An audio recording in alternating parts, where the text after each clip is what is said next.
ഇത് ഈ ഒരു ക്വസ്റ്റ്യൻ വ്യത്യസ്തമായ രീതിയിൽ എങ്ങനെ ചെയ്യാമെന്ന് നോക്കാം. ഈ 3 നമ്പറുകൾ 50നോട് ചേർന്നുള്ള നമ്പറുകളാണ്. മാത്രമല്ല 50-ൽ താഴെയാണ്. അപ്പോൾ 50-ൽ ചെറുതായ 50നോട് ചേർന്നുള്ള നമ്പറുകൾ നമ്മൾ ചെയ്യുന്നത്.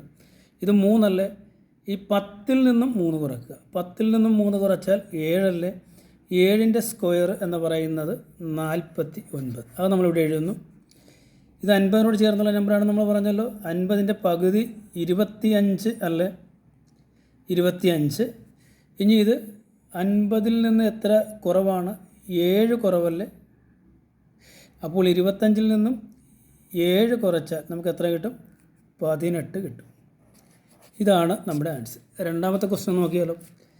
ഇത് 50നോട് ചേർന്നുള്ള നമ്പറും 50-ൽ താഴെയുള്ള നമ്പറുമല്ലേ. ഇപ്പോൾ ഇവിടെ 10-ൽ നിന്ന് 8 കുറയ്ക്കുക. 10-ൽ നിന്ന് 8 കുറച്ചാൽ 2 അല്ലേ. 2ൻ്റെ സ്ക്വയർ എന്ന് പറയുന്നത് 4. നമ്മളിത് 2 ഡിജിറ്റ് ആക്കി 04 എന്ന് എഴുതും. ഇനി 50ൻ്റെ പകുതി 25 അല്ലേ, 25. 50-ൽ നിന്ന് എത്ര കുറവാണ്? 2 കുറവല്ലേ. അപ്പോൾ 25-ൽ നിന്നും 2 കുറയ്ക്കുക. 2 കുറച്ചാൽ നമുക്ക് 23 കിട്ടും. ഇതാണ് നമ്മുടെ ആൻസർ. അങ്ങനെയാണെങ്കിൽ ഈ ആൻസർ ഒന്ന് കമൻറ്റ് ചെയ്യും. ഓക്കേ.